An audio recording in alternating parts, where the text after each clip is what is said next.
വാർത്തയിലേക്ക്. കൊല്ലം ഓച്ചിറയിൽ ഓടയിൽ വീണ് ഇരുചക്രവാഹന യാത്രികന് ദാരുണാന്ത്യം. കൊല്ലം മേമന സ്വദേശി അജിയാണ് മരിച്ചത്.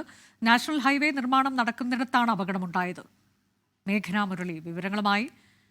മേഘന, എന്താണ് സംഭവിച്ചത്? നമ്മൾ ഇത്തരം അപകടങ്ങൾ പലതവണ കണ്ടിട്ടുള്ളതാണ്. ഇതിപ്പോൾ ദാരുണാന്ത്യം സംഭവിച്ചിരിക്കുന്നു എന്നതാണ്.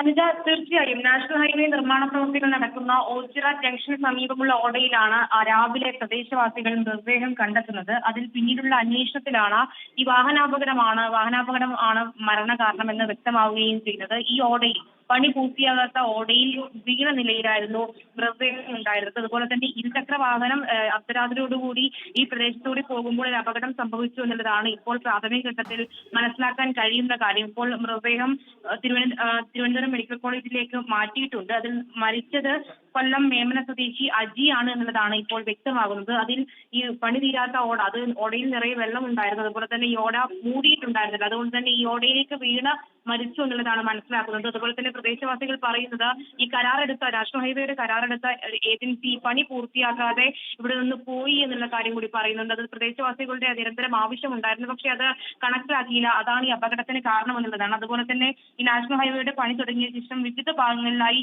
4ഓളം പേർക്ക് ജീവൻ നഷ്ടപ്പെടുക കൂടി ചെയ്തിട്ടുണ്ട്. ഇതാണ് ഈ അപകടത്തിന്റെ വ്യാപ്തി വലുതാക്കുകയും ചെയ്യുന്നത്. എന്തായാലും ഇപ്പോൾ ഇൻക്വസ്റ്റ് നടപടിക്ക് ശേഷം പോസ്റ്റ്മോർട്ടത്തിനായി മൃതദേഹം മാറ്റിയിട്ടുണ്ട്. കൂടുതൽ നടപടികൾ ഉണ്ടാകും. അതുപോലെ തന്നെ ഓച്ചിറ പോലീസ് സ്ഥലത്തെത്തി അന്വേഷണം നടത്തുന്നു. ശരി, കൊല്ലം ഓച്ചിറയിലാണ് ഓടയിൽ വീണ് ഇരുചക്ര വാഹന യാത്രക്കാരന് ദാരുണാന്ത്യം സംഭവിച്ചത്. നാഷണൽ ഹൈവേ നിർമ്മാണം നടക്കുന്നയിടത്താണ് അപകടമുണ്ടായത് എന്നതാണ് മേഘന മുരളി അറിയിച്ചത്. ലോകത്തെവിടെയായാലും ഏത് സമയത്തും 24 വാർത്തകളും ഓഗ്മെന്റഡ് റിയാലിറ്റി പാക്കേജുകളും എക്സ്പ്ലെയിനറുകളും വിശദമായി കാണാൻ ഞങ്ങളുടെ യൂട്യൂബ് ചാനൽ നിങ്ങൾക്ക് സബ്സ്ക്രൈബ് ചെയ്യാം.